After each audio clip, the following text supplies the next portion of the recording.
antara dua supporter bola yang terjadi di Sragen, Jawa Tengah pada Sabtu pagi. Pasca kejadian, puluhan supporter ditangkap polisi guna dimintai keterangan. Bentrokan terjadi antara supporter Persebaya Surabaya dan Arema Malang. Bentrok terjadi saat salah satu rombongan supporter memasuki wilayah Sragen menuju Sleman, Yogyakarta. Selain menewaskan 2 orang, bentrok juga mengakibatkan kaca pecah di sejumlah kendaraan yang ditumpangi supporter.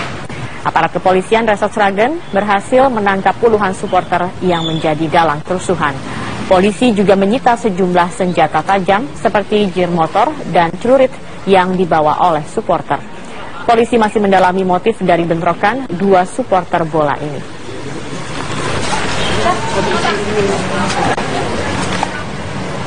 Sebuah truk bermuatan kaca terguling di kilometer 1 di tol Jagorawi, Jakarta Timur pada Sabtu pagi. Dan sebelumnya truk terlibat kecelakaan dengan truk trailer di tol Jagorawi arah Cawang menuju Bogor.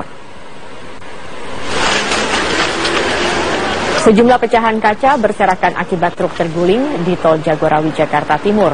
Truk bermuatan kaca ini terguling akibat tertabrak sebuah truk trailer dari arah belakang. Diduga rem pada truk trailer blong dan tidak dapat berfungsi. Aparat kepolisian dan petugas jasa marga yang tiba di lokasi langsung memindahkan bangkai truk dan pecahan kaca yang berserakan. Sejumlah kendaraan terpaksa menurunkan kecepatan akibat pecahan kaca yang memenuhi setengah badan jalan.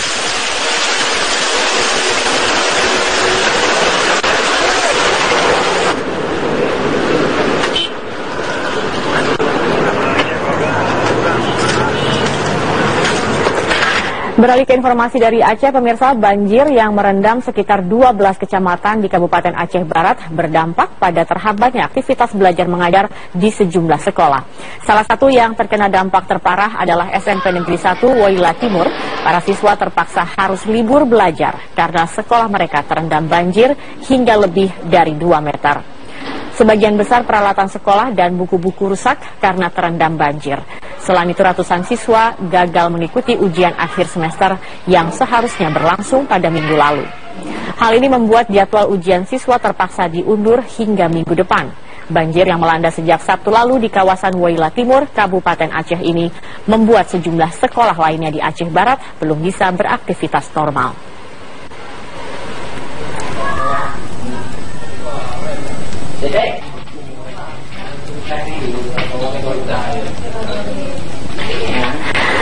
Petugas kembali menemukan 1 korban tanah longsor di Desa Guntur Macan, Lombok Barat, Nusa Tenggara Barat. Total korban tewas berjumlah 4 orang, sementara 15 lainnya menderita luka berat dan ringan. Korban bernama Multazam, berusia 21 tahun, ditemukan setelah petugas menerjunkan alat berat dan anjing pelacak. Jenazah korban dibawa ke Rumah Sakit Gunung Sari. Dengan ditemukannya korban terakhir, maka proses pencarian korban dihentikan. Total ada 4 rumah yang tertimbun longsor dengan korban tewas berjumlah 4 orang. Otoritas belum dapat memastikan untuk mengevakuasi warga sekitar karena harus berkoordinasi dengan aparat. Longsor terjadi di Desa Guntur Macan, Kecamatan Gunung Sari, Kabupaten Lombok Barat. Ini terjadi pada Sabtu dini hari sekitar pukul 3 waktu Indonesia Tengah. Longsor disebabkan hujan deras yang turun sejak semalam.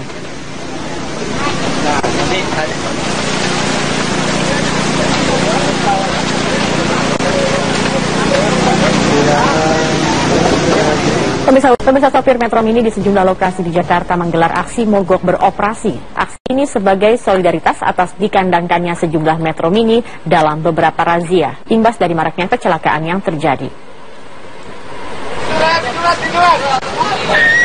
Aksi mogok sopir Metro Mini salah satunya dilakukan di kawasan perempatan Fatmawati, Cilandak, Jakarta Selatan. Sejak Sabtu siang, puluhan sopir dan kernet Metro Mini menggelar aksi mogok dengan membawa sejumlah spanduk kecaman atas razia yang dilakukan terhadap sejumlah Metro Mini. Aksi serupa juga tampak di sekitar jalur keluar terminal bus Blok M Kebayoran Baru. Tampak puluhan awak bus Metro Mini hanya duduk di pinggir ruas jalur sambil membawa spanduk-spanduk berisi kecaman atas kondisi Metro Mini saat ini yang kerap menjadi sasaran razia. Dampaknya tidak ada satupun bus Metro Mini yang terlihat dan banyak penumpang yang terlantar. Sementara itu di kawasan Pondok Kopi Jakarta Timur, sebanyak 4 trayek Metro Mini yang melintasi wilayah tersebut mogok beroperasi. Sejak Sabtu pagi, puluhan Metro Mini terparkir di Jalan Raya Igusti Ngurah Rai Pondok Kopi Jakarta Timur. Puluhan awak Metro Mini juga membentangkan spanduk yang bertuliskan kekecewaan mereka terhadap Pemprov DKI yang mewacanakan akan mencabut izin trayek Metro Mini. Aksi mogok yang dilakukan para sopir metro ini mengakibatkan para calon penumpang yang biasa menggunakan angkutan umum ini terlantar. Biar pemerintah tahu bahwa biar pemerintah tahu mobil kita itu layak jalan. Lagian kita juga pajak kir semua kita penuhin kok. Tapi kenapa mobil kita di jalan ini kayak itu bayangan aja, setiap lewat Metro Mini langsung kandangin perahu buaya. berarti terganggu dengan adanya sering razia yang dilakukan oleh. Terganggu lagi, Pak. Apa sebenarnya salah kita? Pajak kita bayar, kir ke Pulau Gadung, izin lagi juga hidup. Kenapa kita masih narik kayak maling-malingan? Alasan ada demo, terus mobilnya ini tidak boleh narik gitu. Kenapa nggak boleh narik? Nggak dari awal. Jadi kita sebagai penumpang yang merasa dirugikan gitu.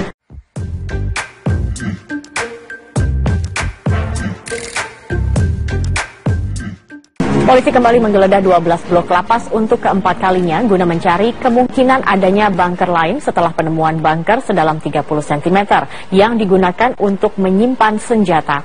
Ratusan polisi dari Polres Badung, Satuan Brimob, dan TNI dari Kodim Badung menggeledah lapas Kerobokan pada Sabtu siang. Aparat yang menggeledah sebelumnya diberikan pengarahan teknis menggeledah agar pemeriksaan dilakukan secara detail untuk memastikan keberadaan senjata maupun narkoba. Ini merupakan penggeledahan keempat pasca bentrokan pada Kamis malam yang menewaskan 2 narapidana. Pada penggeledahan yang dilakukan Kamis malam pasca bentrokan, aparat menyita ratusan senjata tajam dan airsoft gun.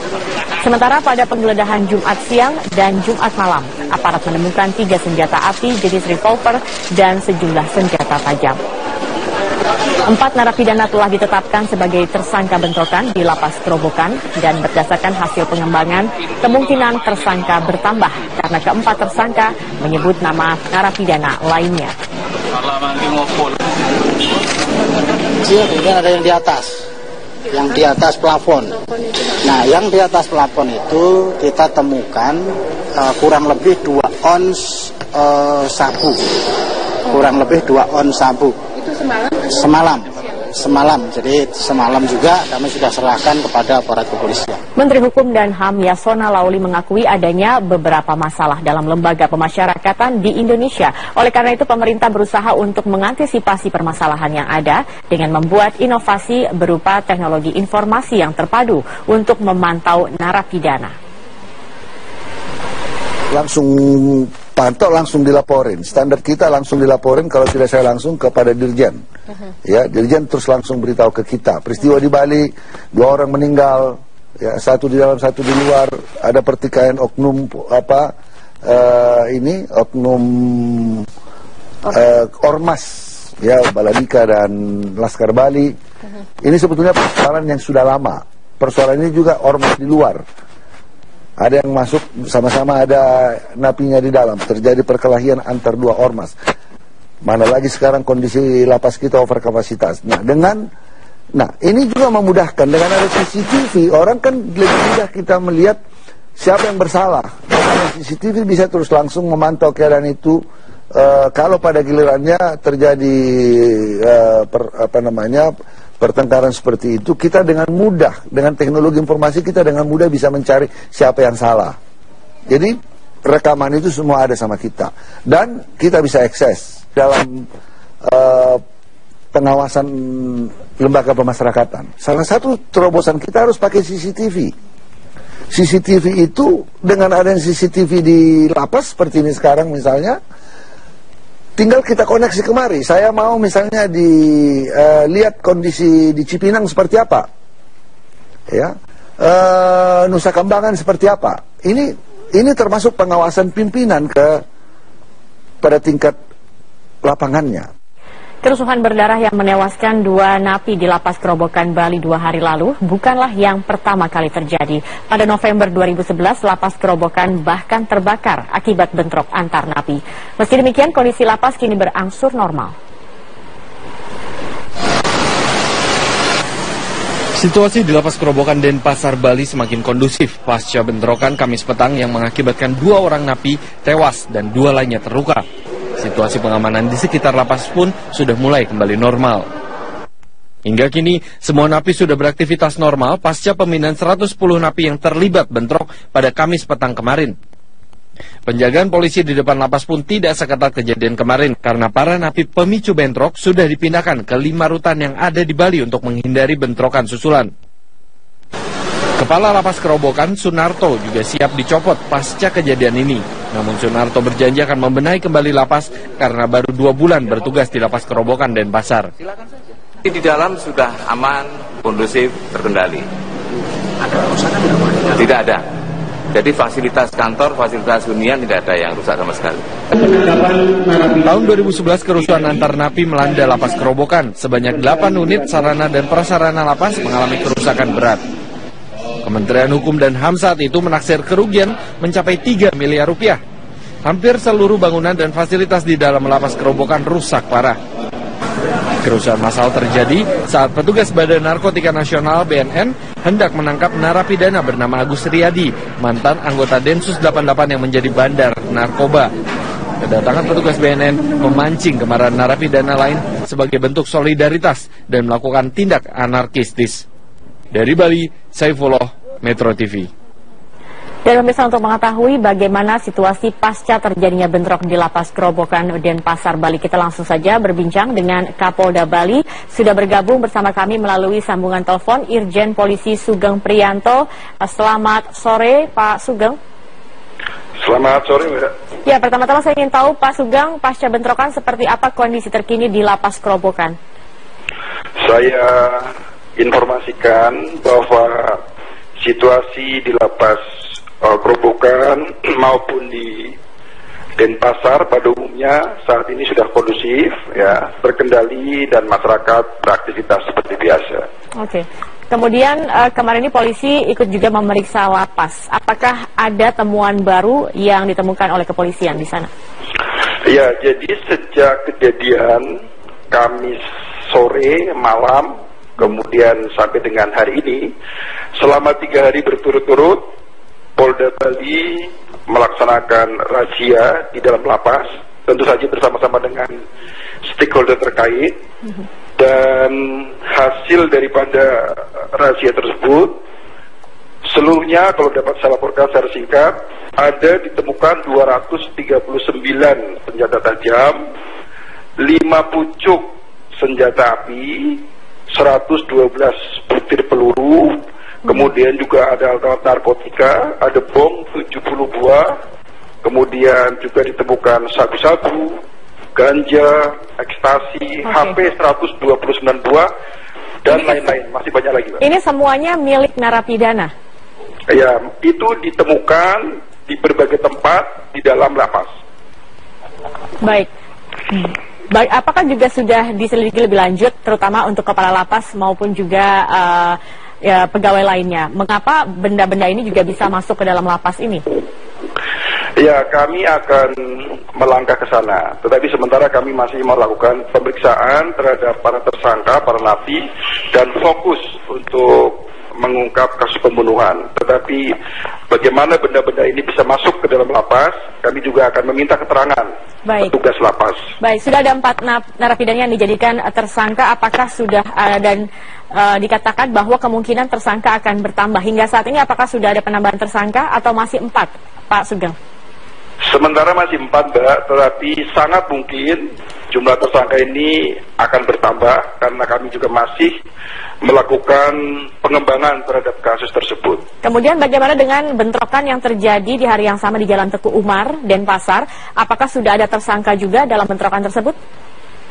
Jadi mengenai 2 korban yang di Teguh Umar, itu kan kejadiannya di luar lapas ya, sudah cukup jauh dari lapas, dan itu tersangkanya belum tertangkap dan masih dalam penyelidikan kami. Baik, untuk kondisi keamanan di dalam lapas sendiri, Pak Sugeng, seperti apa saat ini kondisi keamanan untuk di dalam lapas, dan apakah ada ancaman bentrokan susulan seperti itu? Saat ini kondisinya sudah kondusif dan mereka yang terlibat kerusuhan pada malam itu 110-an lebih orang sudah kita evakuasi, kita pindahkan ke lapas-lapas terdekat di sekitar Denpasar. Jadi mudah-mudahan tidak akan terjadi lagi. Baik, penjagaannya sendiri seperti apa dari kepolisian untuk di dalam lapas? Ya, kita tidak di dalam lapas. Kami membackup penjagaan di luar lapas, tetapi kekuatan kami sesuaikan dengan eskalasi. Karena sekarang sudah mulai membaik, kekuatan kami kurangi. Oke, artinya pengamanan ini dilakukan di lingkungan sekitar. Berapa banyak personel yang diterjunkan untuk mengamankan? Kami sesuaikan dengan situasi di masing-masing lapas, Pak, karena tidak sama. Baik, ini bagaimana dengan dampak dari bentrokan yang terjadi pada Kamis kemarin terhadap khususnya sektor pariwisata, Pak Sugeng? Ini Bali kan sebagai salah satu sektor pariwisata yang tertinggi seperti itu. Bagaimana dampaknya? Ya, tentu sangat terasa ya. Jadi hari Kamis malam itu memang suasana sedikit menakutkan sehingga orang tidak berani keluar, toko-toko juga sekaligus waktu itu langsung pada tutup. Tetapi saya amati hari ini sudah normal kembali. Adakah penjagaan khusus yang diterjunkan oleh pihak kepolisian untuk menjaga sektor-sektor pariwisata ini? Semua tujuan wisata di Denpasar, Bali dan sekitarnya kami perkuat dengan patroli, juga posting-posting anggota kita bertambah. Baik, langkah selanjutnya ini pemeriksaan sedang berjalan, kemudian juga lapas ini terus juga dirazia seperti itu atau diperiksa. Langkah selanjutnya dari pihak kepolisian terkait dengan kasus ini apa, Pak Sugeng? Langkah berikutnya, mereka yang terlibat dalam kasus kerusuhan di lapas tentu akan kita proses sesuai dengan prosedur hukum yang berlaku. Kemudian upaya-upaya pencegahan ke depan sudah kita lakukan. Kedua ormas yang bertikai sudah kami kumpulkan, membuat kesepakatan damai, kemudian berjanji tidak akan mengulang kembali di masa depan. Oke, baik. Terima kasih Pak Sugeng. Artinya saat ini narapidana sudah 4 yang dijadikan tersangka dan kemungkinan masih akan bertambah sesuai dengan penyidikan yang sedang berlangsung dan juga nanti akan didalami masalah senjata api dan senjata tajam dan lain-lain ditemukan dalam lapas. Terima kasih Irjen Polisi Sugeng Priyanto, Kapolda Bali sudah bergabung bersama kami di Metro Hari. Itu kita dengan mudah, dengan teknologi informasi kita dengan mudah bisa mencari siapa yang salah. Jadi rekaman itu semua ada sama kita dan kita bisa akses dalam pengawasan lembaga pemasyarakatan. Salah satu terobosan kita harus pakai CCTV. CCTV itu dengan adanya CCTV di lapas seperti ini sekarang misalnya, tinggal kita koneksi kemari. Saya mau misalnya lihat kondisi di Cipinang seperti apa, ya, Nusa Kambangan seperti apa. Ini termasuk pengawasan pimpinan pada tingkat lapangannya. Kerusuhan berdarah yang menewaskan 2 napi di Lapas Kerobokan Bali 2 hari lalu bukanlah yang pertama kali terjadi. Pada November 2011, Lapas Kerobokan bahkan terbakar akibat bentrok antar napi. Meski demikian, kondisi lapas kini berangsur normal. Situasi di Lapas Kerobokan Denpasar, Bali semakin kondusif pasca bentrokan Kamis petang yang mengakibatkan 2 orang napi tewas dan 2 lainnya terluka. Situasi pengamanan di sekitar lapas pun sudah mulai kembali normal. Hingga kini, semua napi sudah beraktivitas normal pasca pemindahan 110 napi yang terlibat bentrok pada Kamis petang kemarin. Penjagaan polisi di depan lapas pun tidak seketat kejadian kemarin karena para napi pemicu bentrok sudah dipindahkan ke 5 rutan yang ada di Bali untuk menghindari bentrokan susulan. Kepala Lapas Kerobokan, Sunarto, juga siap dicopot pasca kejadian ini. Namun Sunarto berjanji akan membenahi kembali lapas karena baru 2 bulan bertugas di Lapas Kerobokan Denpasar. Di dalam sudah aman, kondusif, terkendali. Ada kerusakan tidak? Tidak ada. Jadi fasilitas kantor, fasilitas hunian tidak ada yang rusak sama sekali. Tahun 2011 kerusuhan antar napi melanda Lapas Kerobokan. Sebanyak 8 unit sarana dan prasarana lapas mengalami kerusakan berat. Kementerian Hukum dan HAM saat itu menaksir kerugian mencapai 3 miliar rupiah. Hampir seluruh bangunan dan fasilitas di dalam Lapas Kerobokan rusak parah. Kerusuhan massal terjadi saat petugas Badan Narkotika Nasional BNN hendak menangkap narapidana bernama Agus Riyadi, mantan anggota Densus 88 yang menjadi bandar narkoba. Kedatangan petugas BNN memancing kemarahan narapidana lain sebagai bentuk solidaritas dan melakukan tindak anarkistis. Dari Bali, Saifullah, Metro TV. Dan pemirsa, untuk mengetahui bagaimana situasi pasca terjadinya bentrok di Lapas Gerobokan Denpasar, Bali, kita langsung saja berbincang dengan Kapolda Bali. Sudah bergabung bersama kami melalui sambungan telepon Irjen Polisi Sugeng Priyanto. Selamat sore, Pak Sugeng. Selamat sore, Mbak. Ya, pertama-tama saya ingin tahu, Pak Sugeng, pasca bentrokan seperti apa kondisi terkini di Lapas Gerobokan? Saya informasikan bahwa situasi di Lapas Gerobokan maupun di Denpasar pada umumnya saat ini sudah kondusif, ya, terkendali dan masyarakat beraktivitas seperti biasa. Oke. Kemudian kemarin ini polisi ikut juga memeriksa lapas. Apakah ada temuan baru yang ditemukan oleh kepolisian di sana?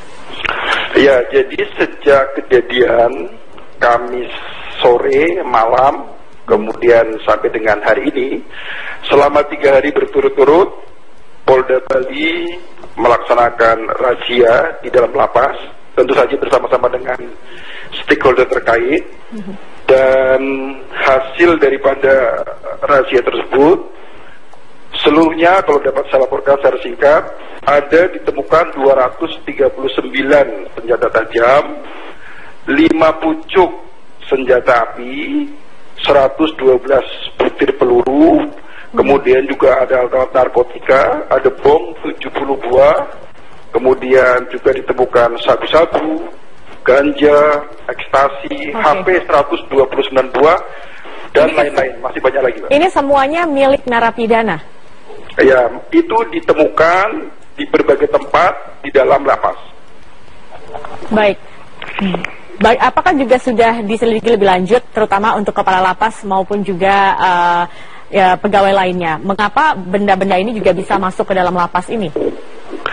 Ya, kami akan melangkah ke sana. Tetapi sementara kami masih melakukan pemeriksaan terhadap para tersangka, para napi, dan fokus untuk mengungkap kasus pembunuhan. Tetapi bagaimana benda-benda ini bisa masuk ke dalam lapas, kami juga akan meminta keterangan petugas lapas. Baik, sudah ada 4 narapidana yang dijadikan tersangka. Apakah sudah dan dikatakan bahwa kemungkinan tersangka akan bertambah hingga saat ini? Apakah sudah ada penambahan tersangka atau masih 4, Pak Sugeng?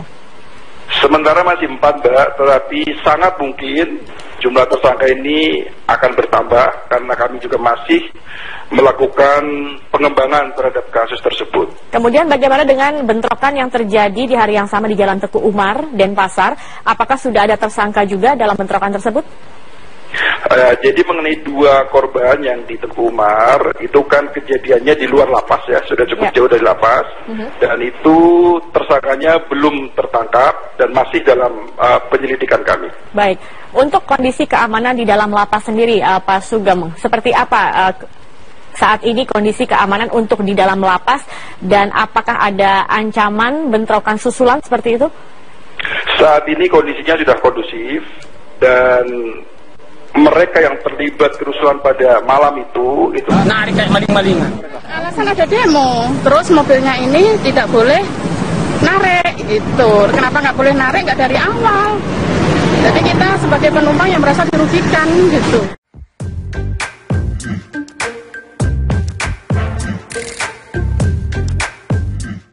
Polisi kembali menggeledah 12 blok lapas untuk keempat kalinya guna mencari kemungkinan adanya bunker lain setelah penemuan bunker sedalam 30 cm yang digunakan untuk menyimpan senjata. Ratusan polisi dari Polres Badung, Satuan Brimob, dan TNI dari Kodim Badung menggeledah lapas Gerobokan pada Sabtu siang. Aparat yang menggeledah sebelumnya diberikan pengarahan teknis menggeledah agar pemeriksaan dilakukan secara detail untuk memastikan keberadaan senjata maupun narkoba. Ini merupakan penggeledahan keempat pasca bentrokan pada Kamis malam yang menewaskan 2 narapidana. Pada penggeledahan yang dilakukan Kamis malam pasca bentrokan, aparat menyita ratusan senjata tajam dan airsoft gun. Sementara pada penggeledahan Jumat siang dan Jumat malam, aparat menemukan 3 senjata api jenis revolver dan sejumlah senjata tajam. 4 narapidana telah ditetapkan sebagai tersangka bentrokan di Lapas Gerobokan, dan berdasarkan hasil pengembangan, kemungkinan tersangka bertambah karena keempat tersangka menyebut nama narapidana lainnya. Kemudian ada yang di atas. yang di atas plafon. Nah, yang di atas plafon itu kita temukan kurang lebih 2 ons sabu. Kurang lebih 2 ons sabu. Itu semalam? Semalam. Jadi semalam juga kami sudah serahkan kepada aparat kepolisian. Menteri Hukum dan HAM Yasona Lauli mengakui adanya beberapa masalah dalam lembaga pemasyarakatan di Indonesia. Oleh karena itu pemerintah berusaha untuk mengantisipasi permasalahan yang ada dengan membuat inovasi berupa teknologi informasi yang terpadu untuk memantau narapidana. Langsung pantau, langsung dilaporin. Standar kita langsung dilaporin, kalau tidak saya langsung kepada Dirjen. Ya, Dirjen terus langsung beritahu ke kita. Peristiwa di Bali, 2 orang meninggal, ya, 1 di dalam 1 di luar, ada pertikaian oknum oknum ormas, ya, Baladika dan Laskar Bali. Ini sebetulnya persoalan yang sudah lama.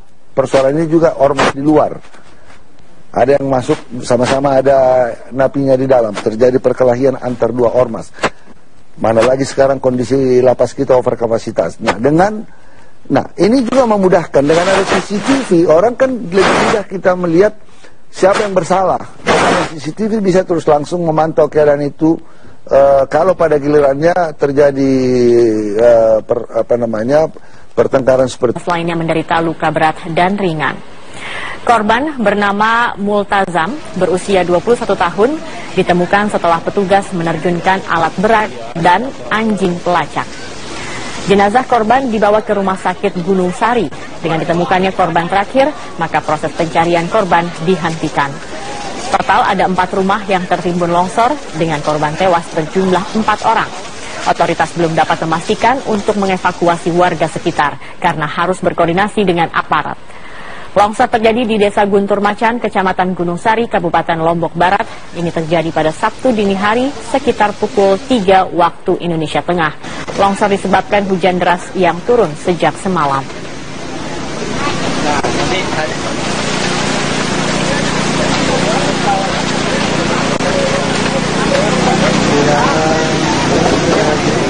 Pemirsa sopir Metro Mini di sejumlah lokasi di Jakarta menggelar aksi mogok beroperasi. Aksi ini sebagai solidaritas atas dikandangkannya sejumlah Metro Mini dalam beberapa razia, imbas dari maraknya kecelakaan yang terjadi.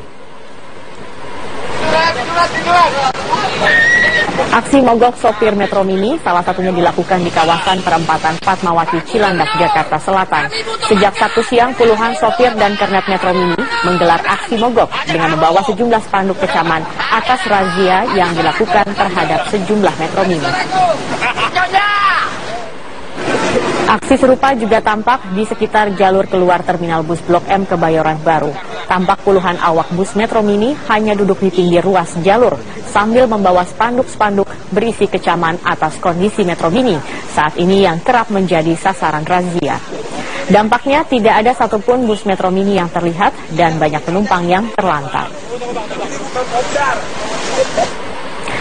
Sementara itu di kawasan Pondok Kopi Jakarta Timur, sebanyak 4 trayek Metro Mini yang melintasi wilayah tersebut mogok beroperasi. Sejak Sabtu pagi, puluhan Metro Mini terparkir di Jalan Raya Igusti Ngurah Rai Pondok Kopi Jakarta Timur. Puluhan awak Metro Mini juga membentangkan spanduk yang bertuliskan kekecewaan mereka terhadap Pemprov DKI yang mewacanakan akan mencabut izin trayek Metro Mini. Aksi mogok yang dilakukan para sopir Metro ini mengakibatkan para calon penumpang yang biasa menggunakan angkutan umum ini terlantar.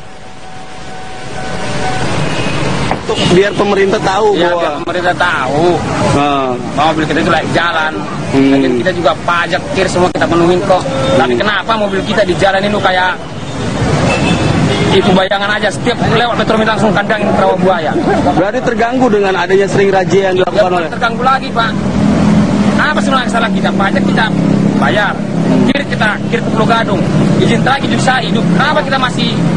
Para 2 supporter bola yang terjadi di Sragen, Jawa Tengah pada Sabtu pagi. Pasca kejadian, puluhan supporter ditangkap polisi guna dimintai keterangan.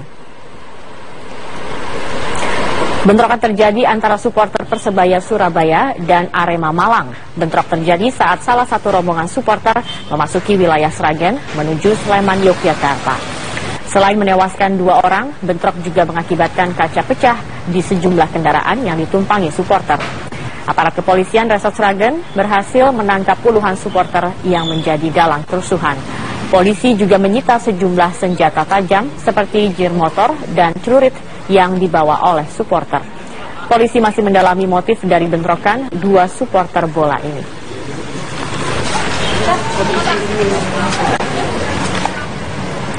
Sebuah truk bermuatan kaca terguling di kilometer 1 di tol Jagorawi, Jakarta Timur pada Sabtu pagi. Dan sebelumnya truk terlibat kecelakaan dengan truk trailer di tol Jagorawi arah Cawang menuju Bogor. Sejumlah pecahan kaca berserakan akibat truk terguling di tol Jagorawi, Jakarta Timur. Truk bermuatan kaca ini terguling akibat tertabrak sebuah truk trailer dari arah belakang. Diduga rem pada truk trailer blong dan tidak dapat berfungsi. Aparat kepolisian dan petugas jasa marga yang tiba di lokasi langsung memindahkan bangkai truk dan pecahan kaca yang berserakan. Sejumlah kendaraan terpaksa menurunkan kecepatan akibat pecahan kaca yang memenuhi setengah badan jalan.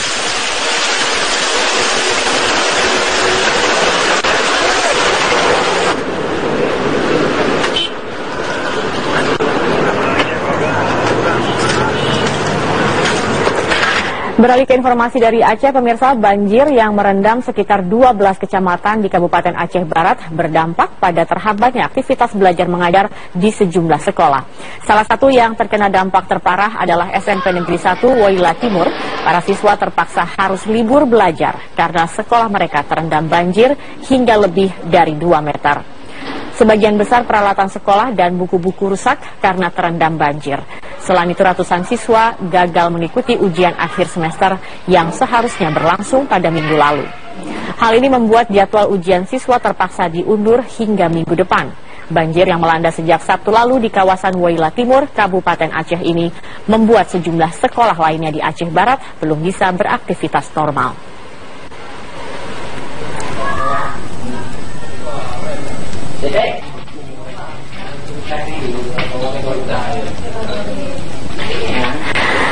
Petugas kembali menemukan satu korban tanah longsor di Desa Guntur Macan, Lombok Barat, Nusa Tenggara Barat. Total korban tewas berjumlah 4 orang, sementara 15